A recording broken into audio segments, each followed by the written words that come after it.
New on Curiosity Stream. I'm James Burke. I'm going to take you on a journey through time. James Burke's visionary series returns, reimagined for our time. Now, this is all uncharted territory. The Washington Post hails Burke as one of the most intriguing minds in the Western world. The New York Times raves he careens from one great moment in history to another. Where do we want to go from here? Experience all new connections. So what's the next connection? With monthly, annual, and bundled plans, find the one that works for you at curiositystream.com. My brother-in-law died suddenly, and now my sister and her kids have to sell their home. That's why I told my husband we could not put off getting life insurance any longer.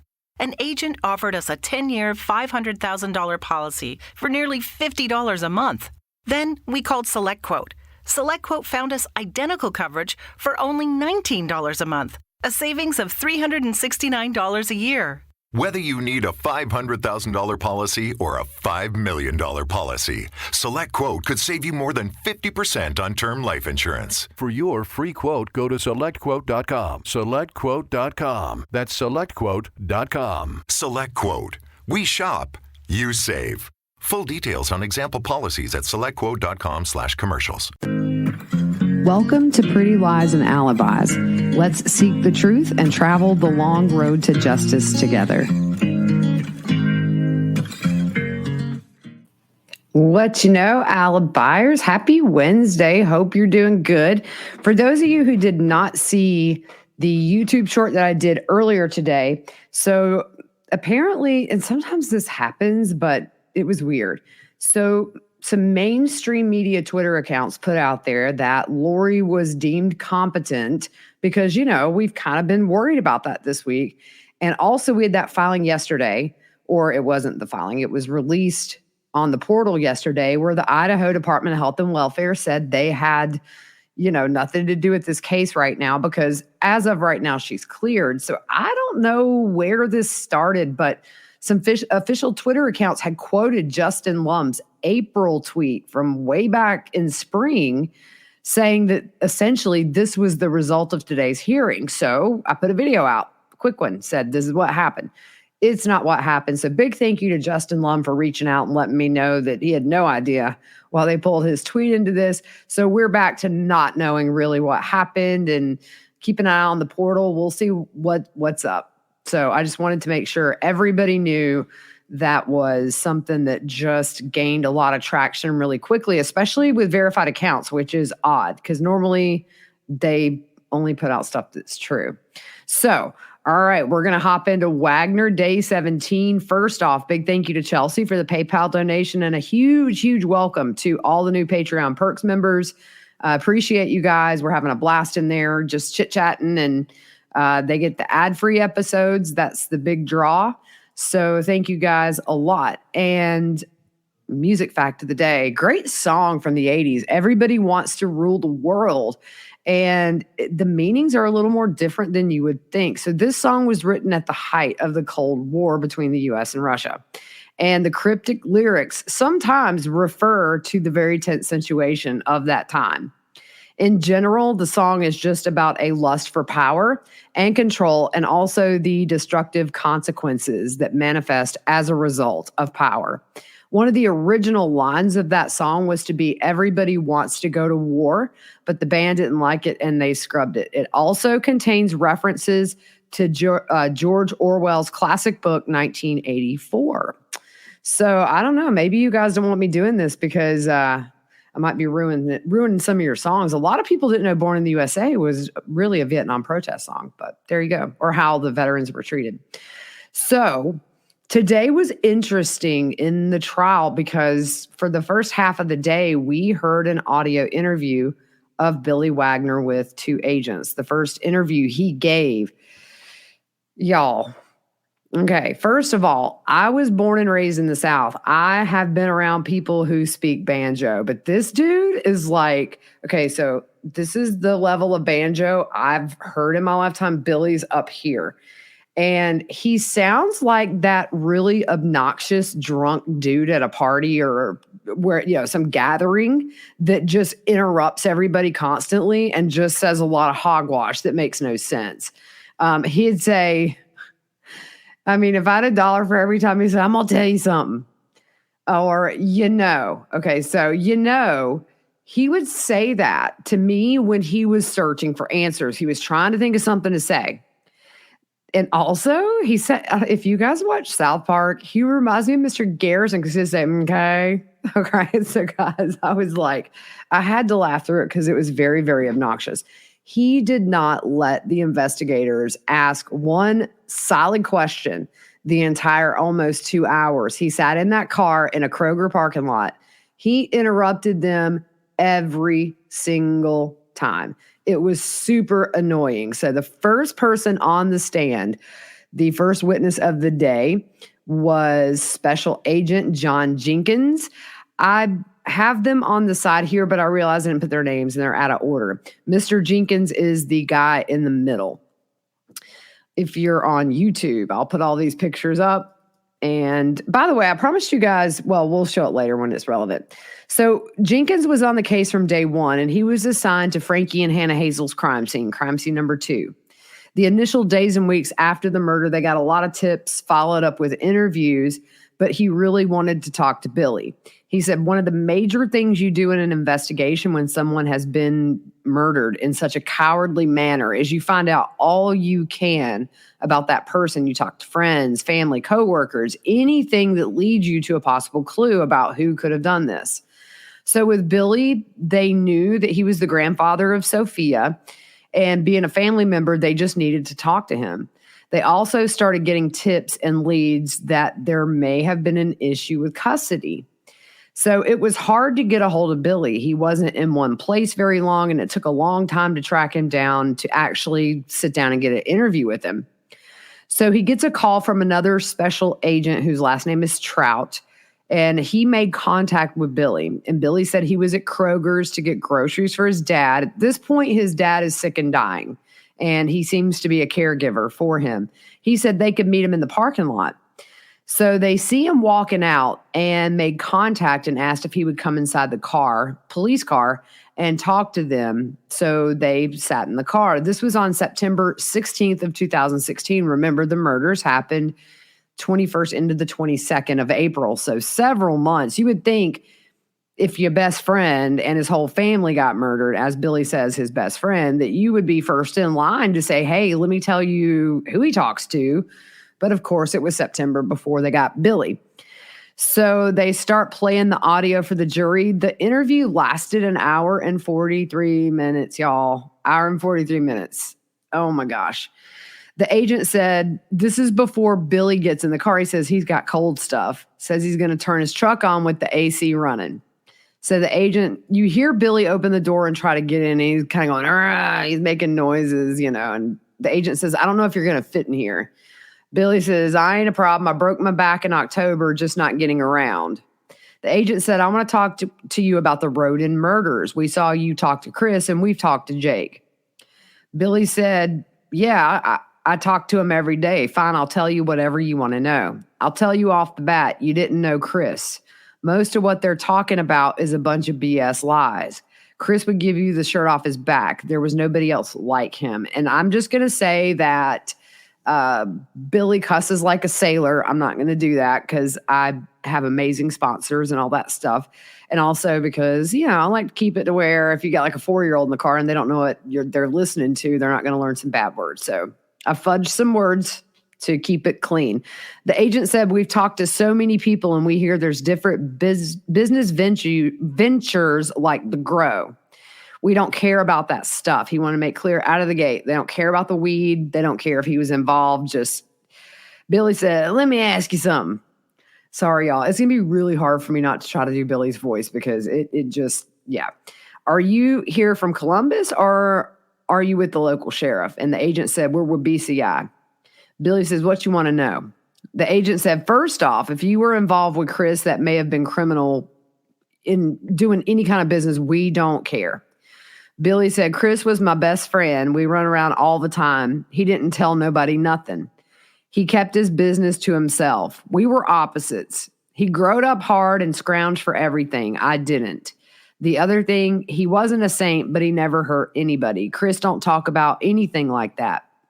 So the agent wanted to know where they first met, and Billy said about 18 years ago through Vance Walls.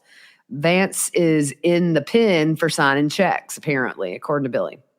Chris was my only friend. I know everyone. Everyone knows me. You're not going to throw a rock in this county and not hear somebody was doing something. So if you're not going to associate with someone because of what they're doing, you're not going to talk to nobody. I wonder if Billy was on some Percocets during this interview. If you haven't heard it, you need to. The agent said him and Vance were running around dealing.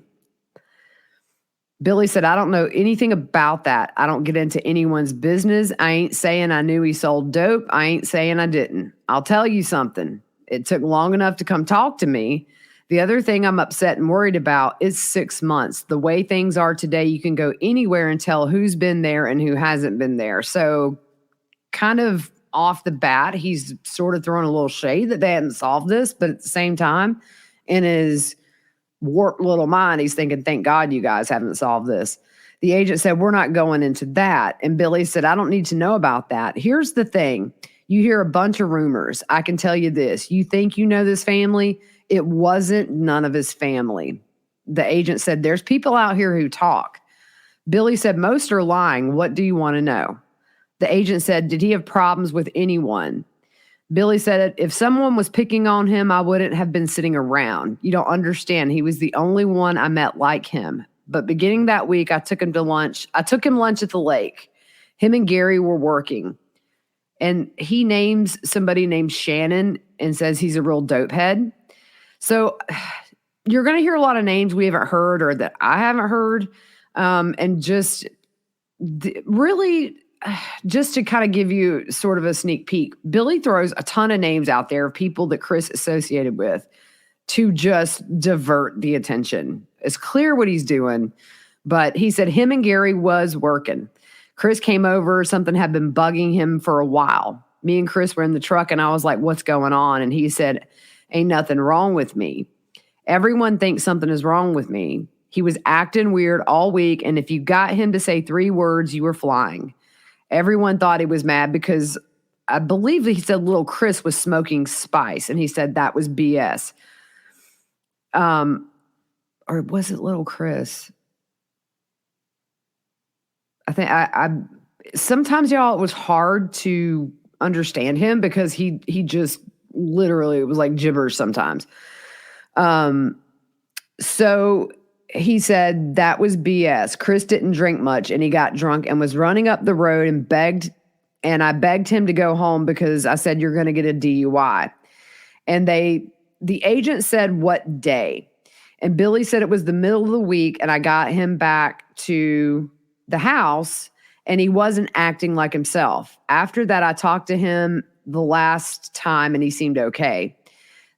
This is the night before the murder, y'all. He said, I called him at 8 or 9 that night, me and Sophie, that's his granddaughter too. She wanted to tell him goodnight and that she loved him. He talked a bit, and then the next morning it all broke loose. So the agent said, how'd you find out he was drinking at the bottom of Union Hill Road? Billy said he called me and he was splattered. Little Chris and Frankie were there. His kids drove him absolutely crazy, but he was a good dad. Keep them out of trouble. He took little Chris's car, and it was sitting up there. The agent said, so you talked to him the night before? And Billy said, that was the last time I talked to him. Then Billy says, how come the feds or the DEA ain't on this? And then really, that was a fishing expedition. He just wanted to know if they were. He said they should be able to figure something out. And the agent said the feds and the DEA are both involved in this. And he said, we've figured out a lot so far, and we've had 800 tips come in. Billy said, I'll tell you something that might help you or not. They said Hannah Mae, she was a good girl. I didn't know Hannah Gilly. Hannah Mae, someone said she was seeing a deputy sheriff in Piketon, and I heard there was a sheriff sitting at the end of Union Hill all night. He's talking about the night of the murders. The agent said, we got to clear up tips. They've mentioned your name. When you said you want to know why it took so long for us to talk to you, is the phone not registered in your name? And Billy said, I have no credit. I use prepaid phones. If I knew anything concrete, I would have called. The agent said, is this a new phone that you called us on? And Billy said, I got it a month ago. I broke the other one. Want to know why I broke it? I kept calling Chris. What else you want to know? The agent said, we heard. Billy said, I don't care what you heard. Lay it on me. The agent said, we heard you and Chris got into a fight a week or two prior to the murders and you pulled a gun on him. Billy said, no. How long ago? People will tell you I was eating at the lake with him. You pull a gun on Chris, you better be ready to fight. If you jumped him, he wasn't going to take it. He was straight up. Eventually, I think they went into chambers about this maybe, but the judge ultimately, or they sent the jury out, or I can't remember, but that couldn't be brought up or something or considered about the fight. I think I've got it written down here. The agent said, so that's a lie. And Billy says, yes. And he mentions the name. I couldn't catch it. He says he doesn't know him and he has seen him at Chris's and saw him in the newspaper. I think he said Stone, the cousin that went in and found Kenneth, I think. He said that Stone boy who got $8,000 off of Kenneth. As soon as that happened, he came up with some pretty toys, bought a motorcycle. He said he took $8,000 off his dead cousin. That's a low life. Mr. Stone didn't say he took $8,000. Billy did. Billy said he took $8,000 off his dead cousin. That's low life. The agent said, did you know Kenneth? And he said, yeah, I knew Kenneth and Gary was top notch. The agent said, we heard Gary had been living there at Chris Sr.'s. Billy said Gary lived there off and on most of the time. He would stay until he went on a bender and would get strung out, and Chris would make him leave. So then he would straighten up and come back. The agent asked what was his drug of choice, and Billy said whatever he could get his hands on, but he was all right. The agent said, we're trying to find out who's telling the truth and who's lying. Like, you got in a fight. Others told us you and Chris were business partners. Billy said, no, if Chris asked me to do something for him, I would do it. The agent said, you never hauled any weed for him? Now, this is what blew my mind because this connection to this case is 20 minutes for me. He said, no, I hauled a lot of cars for him. We'd go all over. He said, Greer, South Carolina, which is like 20 minutes from my house. My brother-in-law died suddenly, and now my sister and her kids have to sell their home.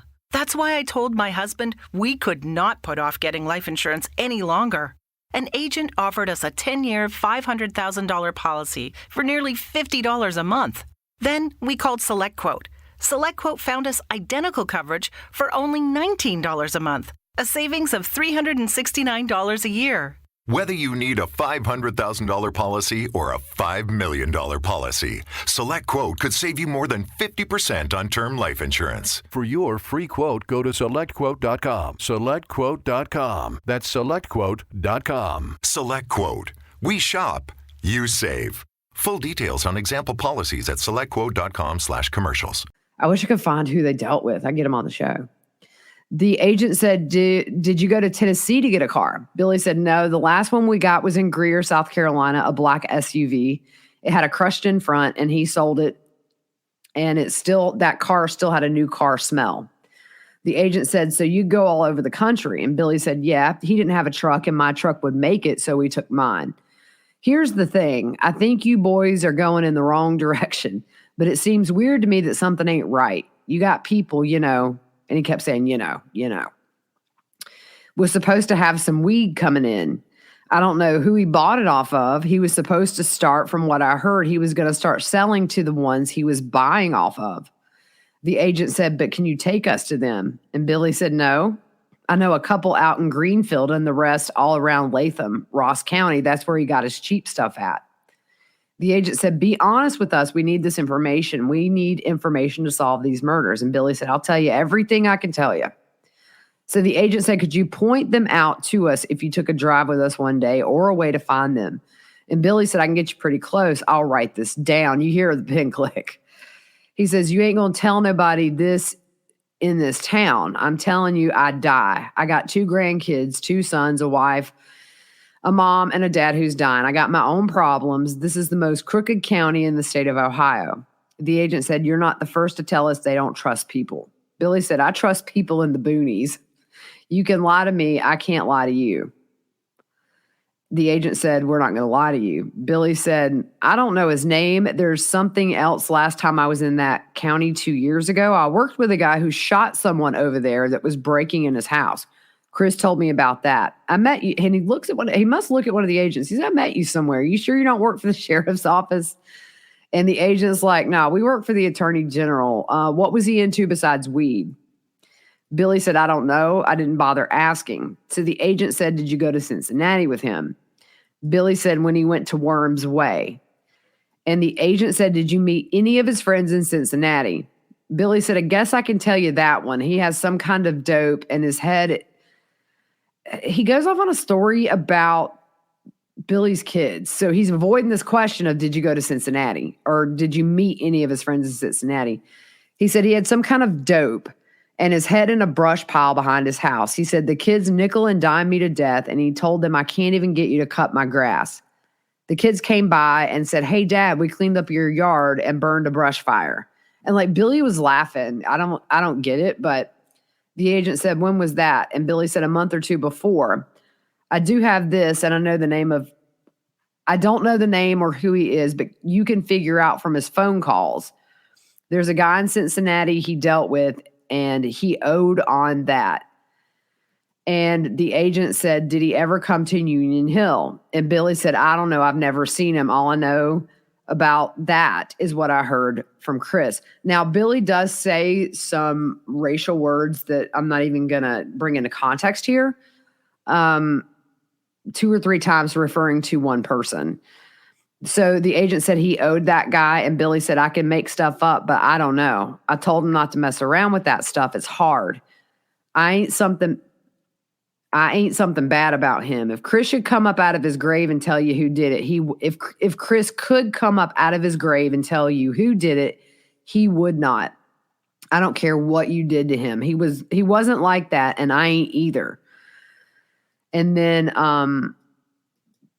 it sounded like he said Chris fooled around with coke other than the weed, but it maybe like in a selling sense. It said Chris wasn't like dopers. They're bottom feeders. Every one of them. They're on that, and they would kill their grandma for $5. And I told him not to mess around with that. Chris had a bunch of that burned up, and he was sick about it. He didn't tell how much. So apparently there was a fire, and Chris lost some of his product. The agent asked if there was anyone else that Chris dealt with. And Billy said, if you go by your phone records, you can find out. There's a guy named Fat Boy, but I don't know his real name, but I know they call him that. The agent said, the bad weed, how did he deal with it? Billy said, I guess he had a good bit on its way, and it was a pretty good chunk, a couple of 1,000 pounds. He says he was going to put other people out of business, and I said, you're out of your mind. So the agent said, how often did you go there? I guess talking about going to Chris's, and Billy said, no, wait. It says, the agent says, how often did you go there? Billy said, I guess he went once a week or so.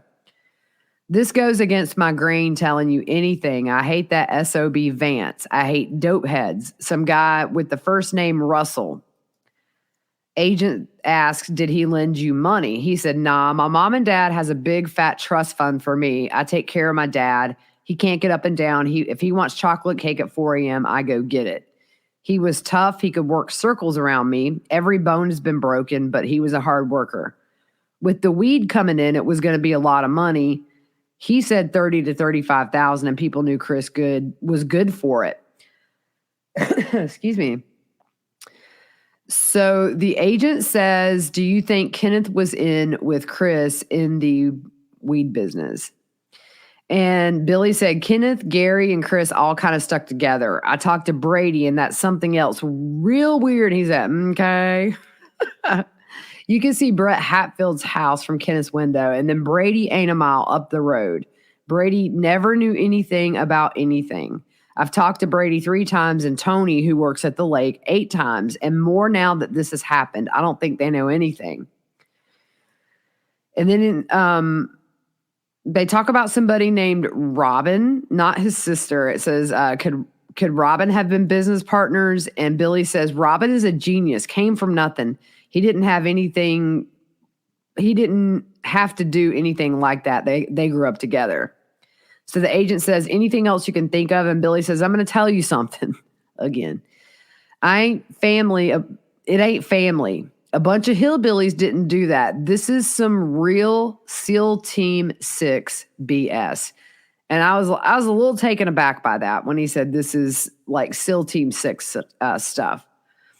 And then he said those MFers would sell for $1,200, and Chris was going to do $250 or $300, kind of underselling. And I'm sure whoever he was, it was some of the same ones Vance used to run with when it was coming from them. All I know is what I've heard from Chris or other people. All these people that are talking, Chris didn't talk to them. I don't know about that Carver boy. I've known him and his family since we were kids, but didn't talk to him very much. I bought a dirt bike off of him when I was 16. They mess around a lot. And I know that Gilly girl, Frankie's girlfriend, that's his stepdaughter. So you're talking about Hannah Gilly's stepdad. He was out there a lot. I know Stoney, Harry, and Jerry's dead. They were into hard stuff and sold lots. They got busted and went to the pen for it. The agent said, all you know is the Latham boys. And Billy said, I know he was going to start selling it to them instead of buying it from them. Before Vance got sent off, he was getting ready to go. He was strung out on dope, but he talked a lot. And he said Russell, the surveyor, was bringing it in for him, and a few boys hauled it. Russell made sense once I thought about it. So he's just throwing out these names. The agent said, you know Vance? He said, no, we didn't hang out. Me and Chris hung out a lot. The agent said, we want to understand how it all works. People tell us others are full of crap. And Billy said, I can tell you Chris didn't talk to anybody. The agent said, you knew Chris best. People said Shannon was in the thick of it with him. Billy said Chris would meet him at his mom's and sell him weed. I've seen him at Chris's 1 or 2 times, and Chris took care of him. Chris said he moved a lot of weed for him. People say he's not around here anymore. The agent said he's around, but he just stays below the radar now. Billy says he's a needle freak, but worked at the lake, and Chris took care of him. The agent said was he involved in chicken fighting? And Billy said everyone around here fights chickens. He said, I'm not down for chicken fighting. And then he lists off like a bunch of places they would go fight chickens. The agent said, you're saying the weed Chris was growing, what was he going to sell that to? The people in Latham? And Billy said no. The agent said that 2,000 pounds, where was it coming from? Billy said, I don't know how much it was, but the way Chris talked, it was a big chunk. It was coming from out west somewhere. Everyone's a suspect. They scattered. I know Chris wanted someone to get him some commercial type weed. Finally, it gets done, and then he just starts laughing. The agent says, I got a tough question, and Billy says, lay it on me. The agent said, how often did Chris talk to Latham? Billy says, I don't know. Never talked to Latham. I hate him. The agent says, why? Billy says, because he's an a-hole. He said he had a coal mine in Kentucky that made him $100,000 a day, and he owns a bank right by the coal mine where he keeps his money. Vance said he went and bought a farm for $78,000 and was putting in a septic tank and hit coal, and it was the purest in the state of Kentucky. And he's still messing around with this stupid stuff. I'd be sitting on a beach. Vance did all of the running.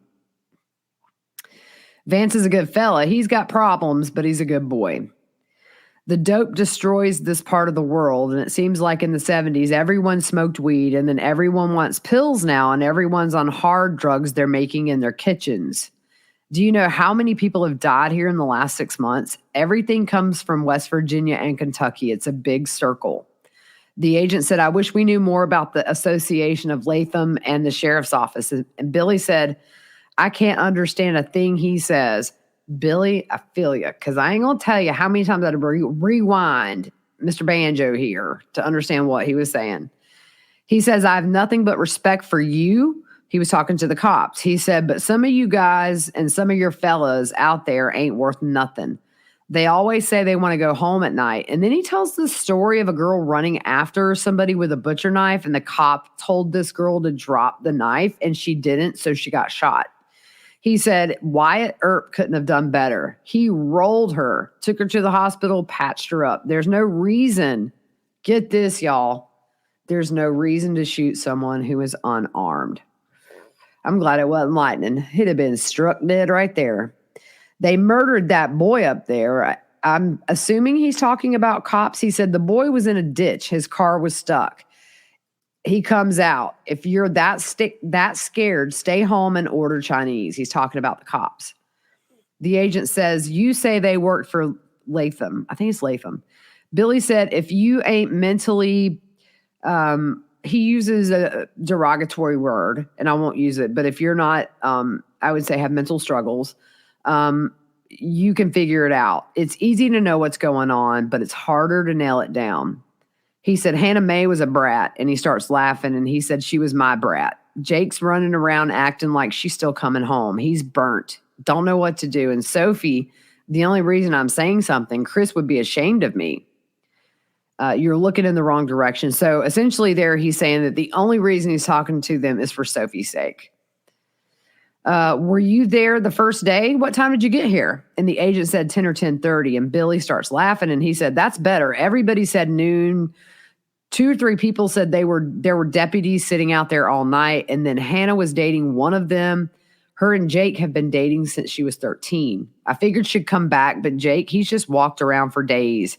Frankie and Chris weren't anything like what people are saying. They were a little rowdy.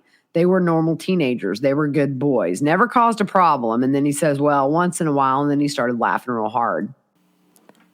October is National Eczema Awareness Month. According to the Asthma and Allergy Foundation of America, while it's usually thought of as a childhood disease, around 16.5 million adults in the U.S. have eczema. While it affects people in various ways, 51.3% of adults with atopic dermatitis, otherwise known as AD, the most common form of eczema, say it limits their lifestyle. 39% says it causes them to avoid social interaction because of their appearance, and 43% says it affects their activities. Luckily, as you know, GladSkin is here to help. As a parent, it's hard to see your child struggle with itchiness and discomfort from eczema. You're probably hesitant to try new products like I was when my baby had eczema, and you just want the best for your baby. Thankfully, GladSkin is safe and gentle on your baby's skin. Parents, if your child has eczema, know that you're not alone. Childhood eczema is really common, and lots of family and kids struggle with dry, inflamed, and itchy skin. And you're probably wary of strong medications and creams. Rightfully so. But now there's GladSkin, which is steroid-free and clinically proven to reduce eczema symptoms safely and quickly. GladSkin's new oatmeal-free formula is non-toxic and free of steroids and other common irritants. Pediatricians and dermatologists love GladSkin for even the littlest of babies. So if you've been frustrated with your treatment options, don't wait to try GladSkin. They're offering my listeners 15% off plus free shipping on your first order at gladskin.com/whattheworld. That's gladskin.com/whattheworld for 15% off plus free shipping. gladskin.com/whattheworld. The agent says, what do you know about the pill mill Chris was involved in? And I have a listener, by the way, and I wish I'd have pulled her name up. She emailed me some things. She is she's kind of local to the area. And a pill mill actually, I think, is like where fake prescriptions are written. I thought it was maybe a place where... With no fees or minimums and no overdraft fees, banking with Capital One is the easiest decision in the history of decisions. Even easier than choosing to keep the Grinch away from the toy drive. Who's going to deliver the toys to the kids? What about me, the Grinch? No. Yep, even easier than that. You steal the presents one time. With no fees or minimums and no overdraft fees, is it even a decision? That's banking reimagined. What's in your wallet? Terms apply. Capital One N.A. member FDIC. Copyright Dr. Seuss Enterprises. Copyright Turner Entertainment Company. With Lucky Land Slots, you can get lucky just about anywhere. Dearly beloved, we are gathered here today to... Has anyone seen the bride and groom? Sorry, we're here. We were getting lucky in the limo and we lost track of time. No, Lucky Land Casino, with cash prizes that add up quicker than a guest registry. In that case, I pronounce you lucky. Play for free at LuckyLandSlots.com. Daily bonuses are waiting. No purchase necessary. Void where prohibited by law. 18+. Terms and conditions apply. See website for details. They made fake pills? I don't know. I'm not in the drug business. But so a pill mill is where like fake prescriptions come out of. So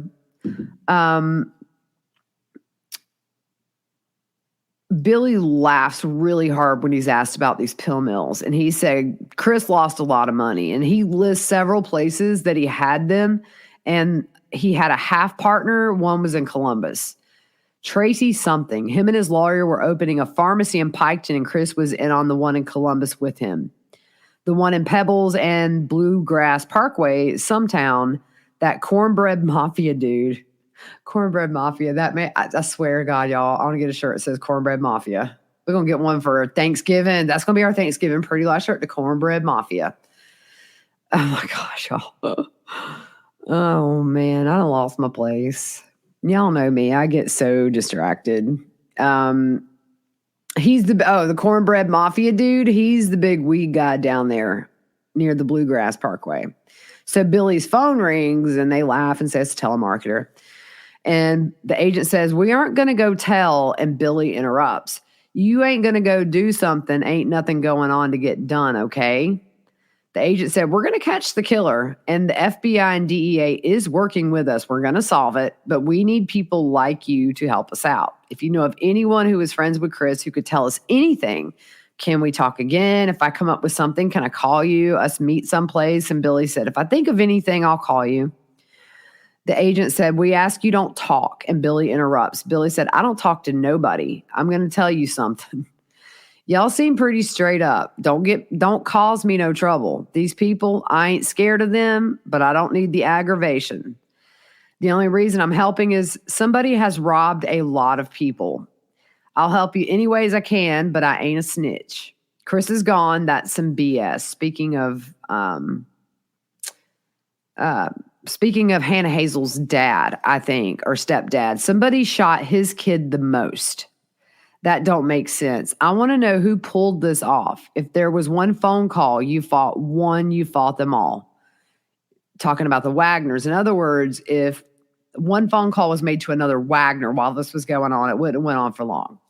Got them 2 kids in foster care. That's BS. The one girl Jake thought was his, but it's not. But it's still Sophie's sister. And he talks about Chris's mom. I believe it's Geneva. She sits in the court sometimes. I've never met her. Chris said she's special. I hear she's a wreck. They don't need to go to the Carvers. Check his phone records. He talked to somebody in Huntington. It's pitiful. If you'd have been here from the get-go, it's turned into a S-hole. Is that all you needed? The agent said, for now, call if you think of anything. And Billy said, hey, if you go out there and get turned around, call me. I'll tell you where to go. I'll help you out. And he's talking about one of the locations. He's given them locations. I want to map like all the locations that Billy told him to go. It's probably going to be all over the place, just getting them off his back for a minute. He mentions Fat Boy again, and the agent said, we won't tell anyone. We keep our mouth shut. Billy said, time will tell.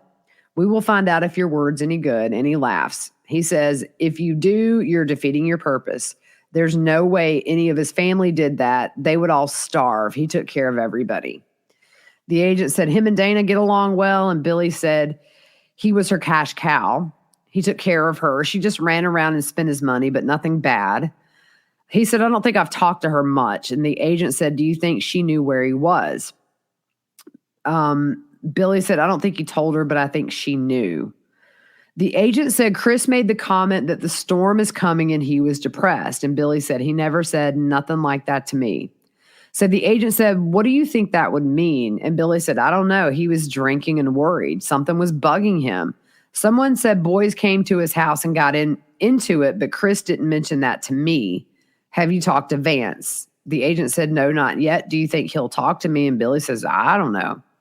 So Billy leaves. That's over. I kind of condensed it because it's just rambling. I mean, and it's a lot of names he throws out, a lot of locations. Clearly, it's just sort of deflect, any way you can. So next on the stand was Julia Abislage. She has been on before with the phone records, and they got Facebook accounts. She was the one that got the Facebook accounts of all the victims. There were tens of thousands of pages to review. Chris Sr. was the only one out of the 8 that did not have a Facebook account. So with that, they get messages, they get IP addresses, they get emails, phone numbers, that kind of thing.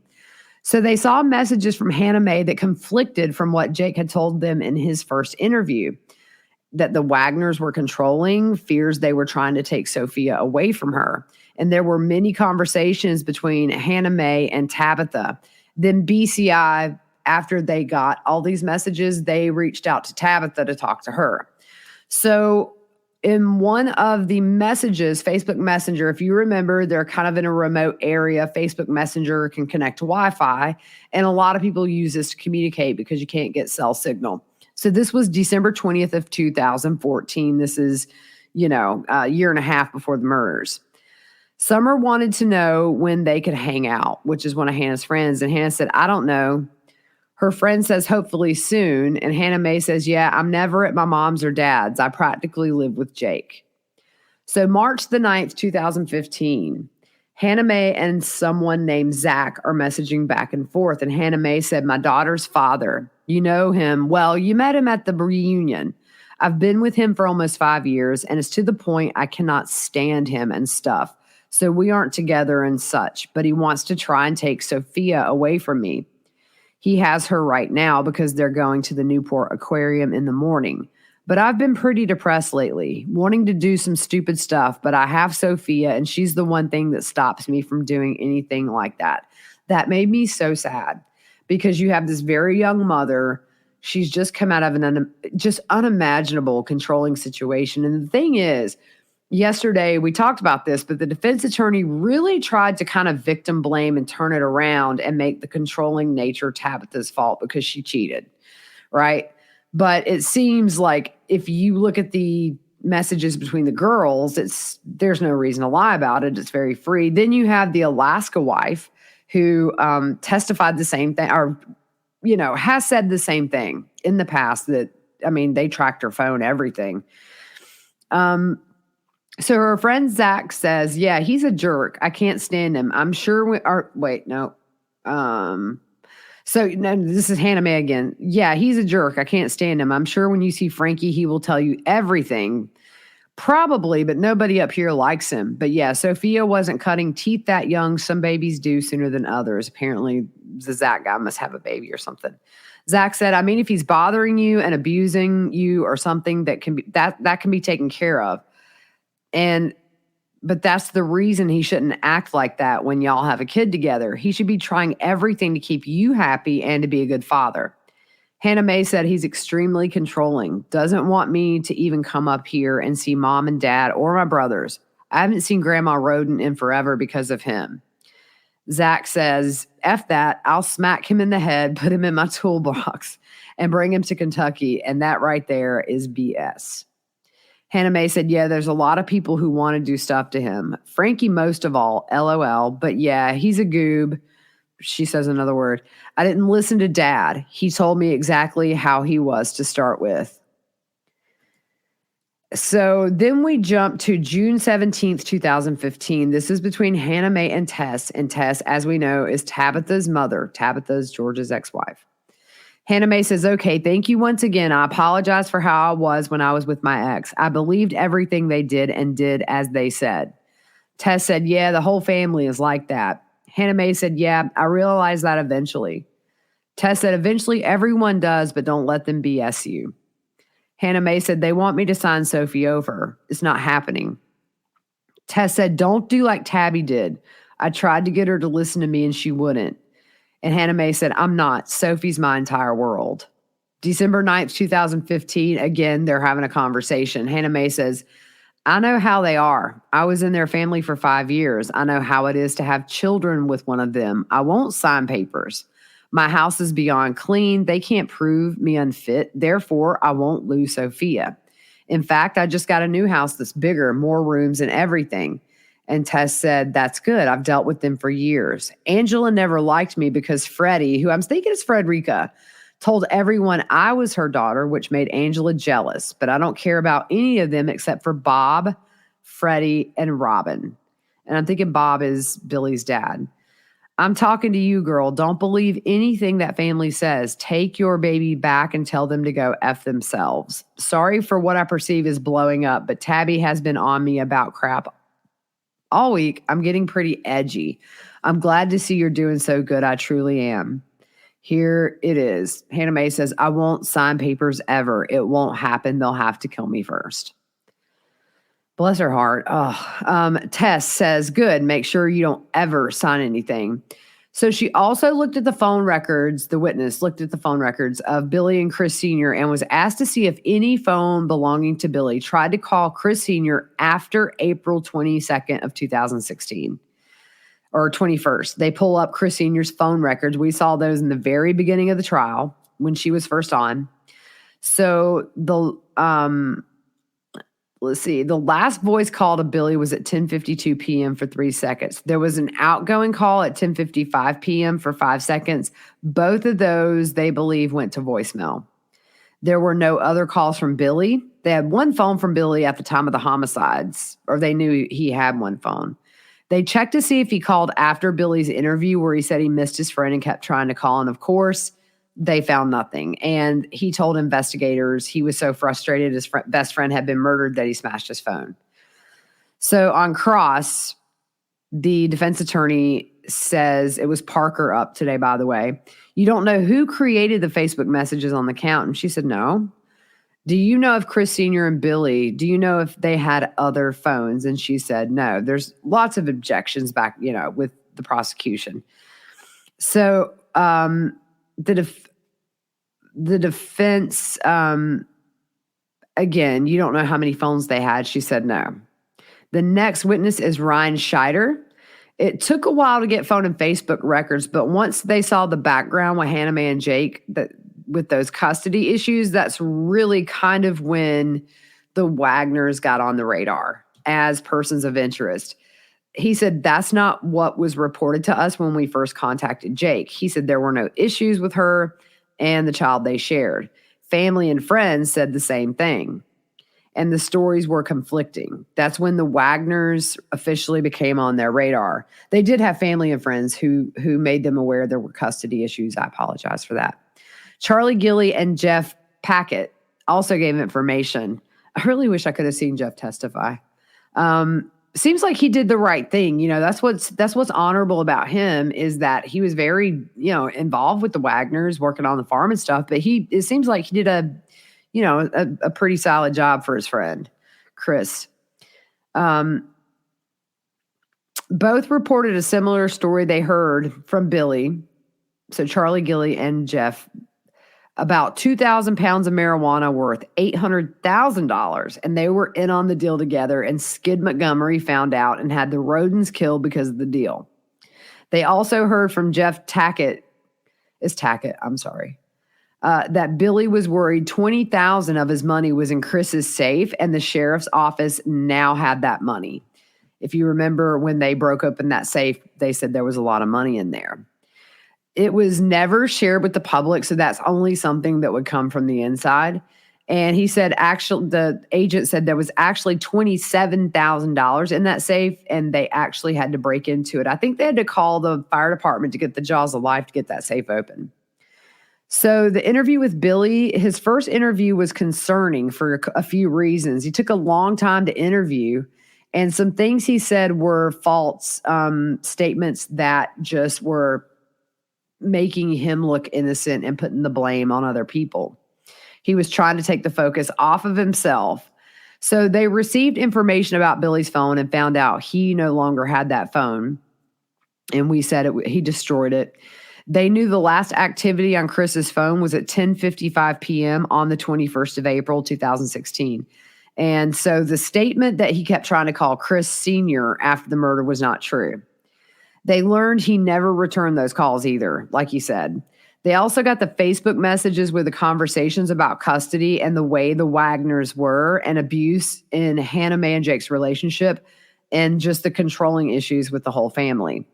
One message from December of 2015 caught the agent's attention, Facebook from Hannah made a test where she said they'd have to kill her. After learning all of this, they needed to talk to the Wagners again and also get their phones. So jump ahead to April 13th, 2007, and this is right before the 1-year anniversary of the murders, by the way. Contact was made with Jake at the Peterson home. Him and Agent Daniels went to make contact with Jake and get a statement from him to see if anything had changed, and what he is saying happened, and also to ask if Jake would allow them to download the contents of his phone. He said they talked in the fire pit area with benches, Jake didn't give him his phone, and the agent explained to Jake that other family members and friends had given their phones, and he learned the farm had sold, and they would be giving the property to the new owner on May 10th, so a little less than a month after this interview. He had second contact with Jake on May 3rd of 2017, so we've passed that 1 year mark now. There were trucks and trailers outside. Jake and Angela and George were packing their belongings in a trailer. So George went inside when they showed up. While talking to Angela and Jake, he saw numerous fired cartridge casings all over the driveway. He said there were hundreds, maybe thousands. They knew a .40 caliber was found and a .30 caliber, a .22 long rifle, and he saw casings from a rifle and pistol calibers. He couldn't tell if it was 9mm or .40 because he wasn't trying to be obvious about it. And he said he asked Jake to provide a cell phone number, and Jake said he was actually planning on changing his service from Verizon to AT&T when they moved to Alaska because Verizon didn't have coverage up there. Jake was worried if Brentley, which is Frankie's oldest son, who was 3, had witnessed anything the night of the murders, and he asked if Brentley had been questioned. Angela said she was aware Frankie had visitation with Brentley and he would be there on the weekends, and she acknowledges traveling to Union Hill Road when she was out running errands, and she said she would intentionally go there to check on Sophia when any of the rodents had her. When this agent is talking to someone who's a suspect, he will ask him what the appropriate punishment is for the crime, just to see what they say. So he asked Jake, and Jake said it depends on if they were the trigger person. He talked to Billy at May 4th at the Flying W Farms, and Billy said they sold Peterson, and he wasn't thrilled to go to Alaska because his dad was sick, but the rest wanted to go, and his boys had gotten really good jobs up there. So he gave them a departure and a return date that they were coming. And by the way, the Alaska trip, I told you guys I would put that up. This is a picture of after the murders, after the Wagners had moved to Alaska. I just felt the need to blur out the kids' faces. But, if you look at this picture, it's so odd because we know what they've done. But they look like they're on vacation and just having a great time and didn't murder 8 people in one night. It just blows my mind, y'all. So Billy said he had 2 phones and gave them the numbers for those phones. And there was concern if they changed carriers, they would lose data. So they applied for search warrants for the phones. They didn't get George and Angela's, mainly because Jake and Billy were the 2 people that were closest to the rodents. There was an expedited review of the records since they were moving, and they saw interesting texts from George on Billy's phone.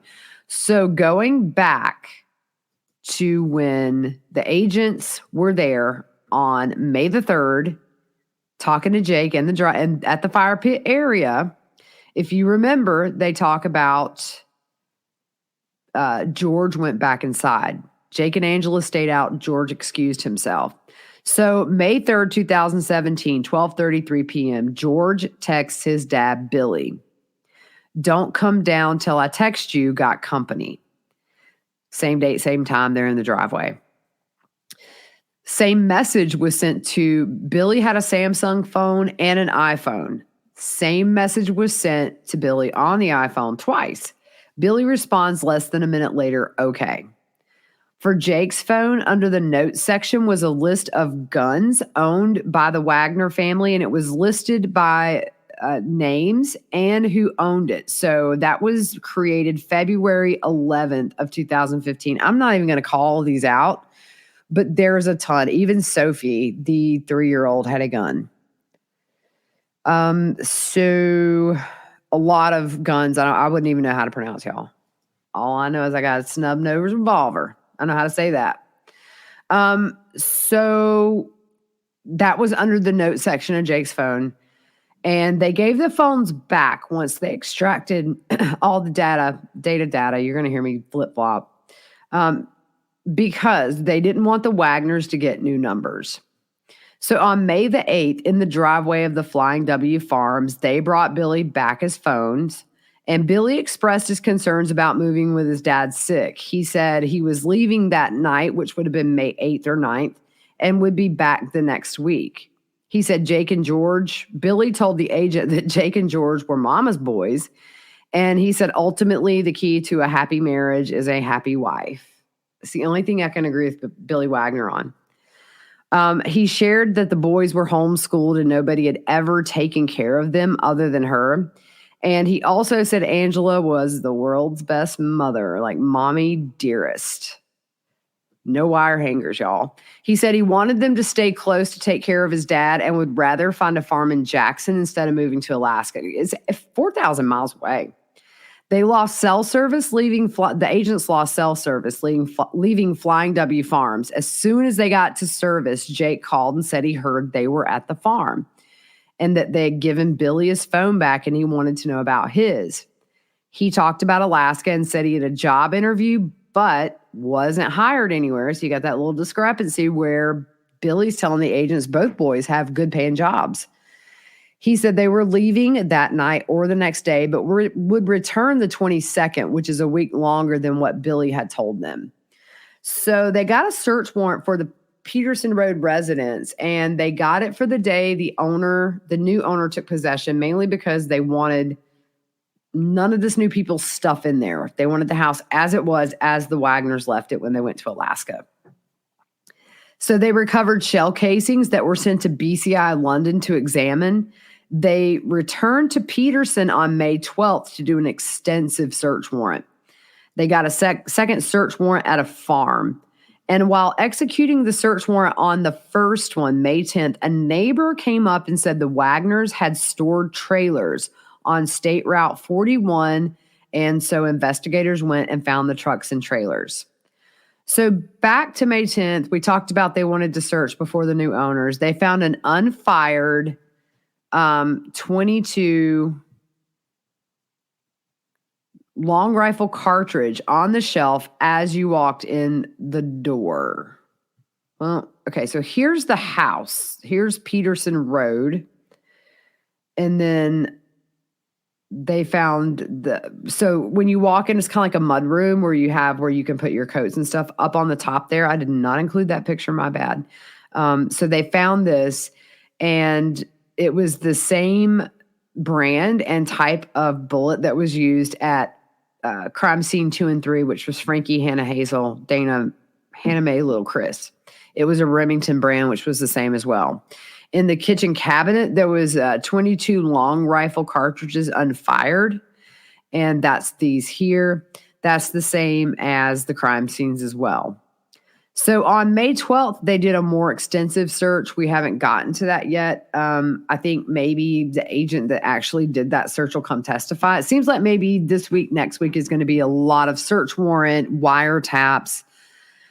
I'm just crossing my fingers that at least Jake opts in to be recorded. If not, man, I'm flying to Ohio. I'm telling you, if I find out when he's testifying, I'm getting on a plane. I want to be there. So May 12th, there was a more extensive search. But on cross, the defense attorney Parker points out that on the cartridge on the cabinet, which is this here, is it a wax or a brass finish? And is this the same that was found at the crime scene? Some of the ones at the crime scene had brass.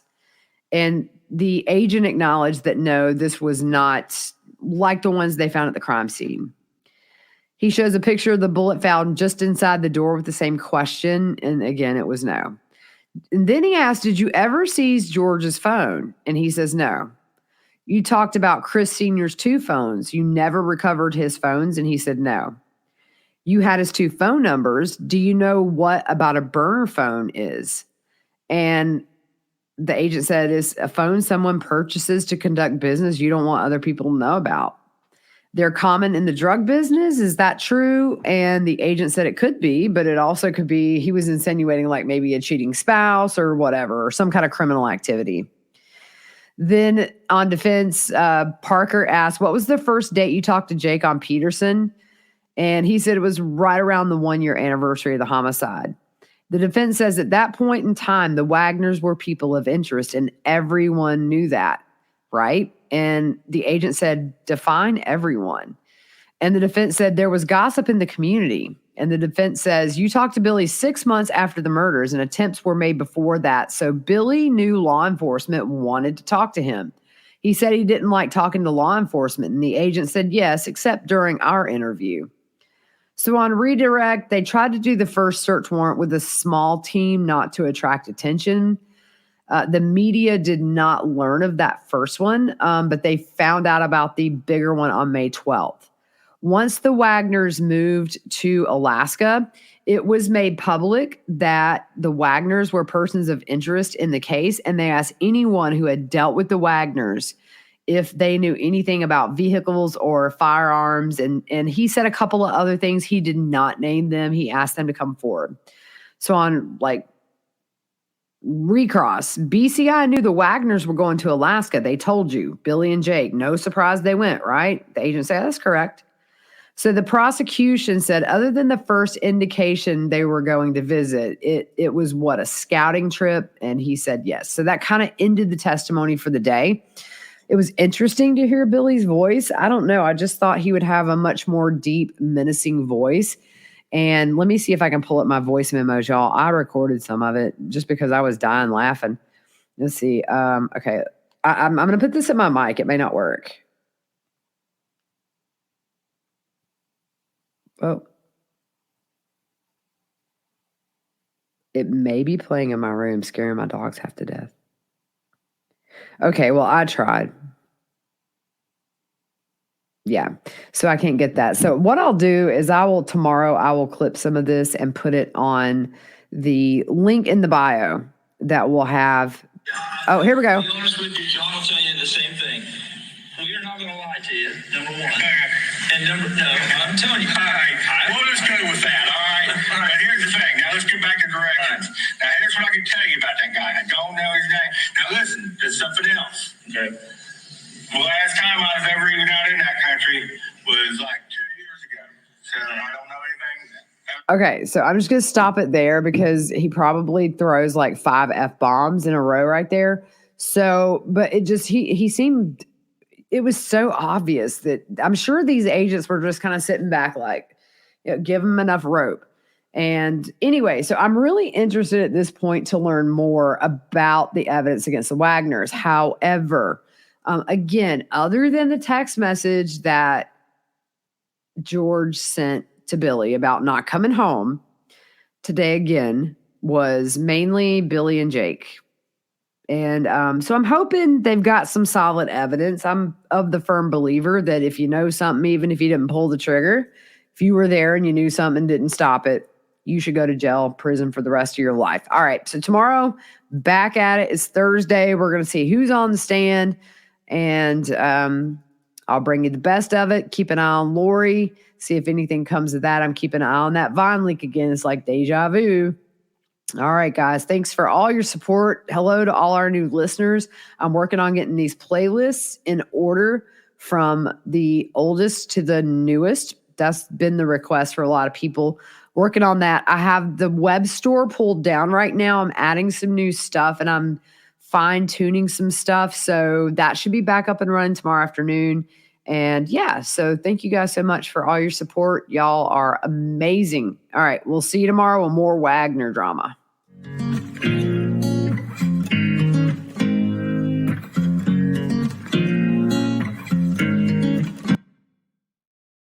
With no fees or minimums and no overdraft fees, banking with Capital One is the easiest decision in the history of decisions. Even easier than choosing to keep the Grinch away from the toy drive. Who's going to deliver the toys to the kids? What about me, the Grinch? No. Yep, even easier than that. You steal the presents one time. With no fees or minimums and no overdraft fees, is it even a decision? That's banking reimagined. What's in your wallet? Terms apply. Capital One NA, member FDIC. Copyright Dr. Seuss Enterprises. Copyright Turner Entertainment Company. With Lucky Land Slots, you can get lucky just about anywhere. Dearly beloved, we are gathered here today to... Has anyone seen the bride and groom? Sorry, we're here. We were getting lucky in the limo and we lost track of time. No, Lucky Land Casino, with cash prizes that add up quicker than a guest registry. In that case, I pronounce you lucky. Play for free at LuckyLandSlots.com. Daily bonuses are waiting. No purchase necessary. Void where prohibited by law. 18+. Terms and conditions apply. See website for details.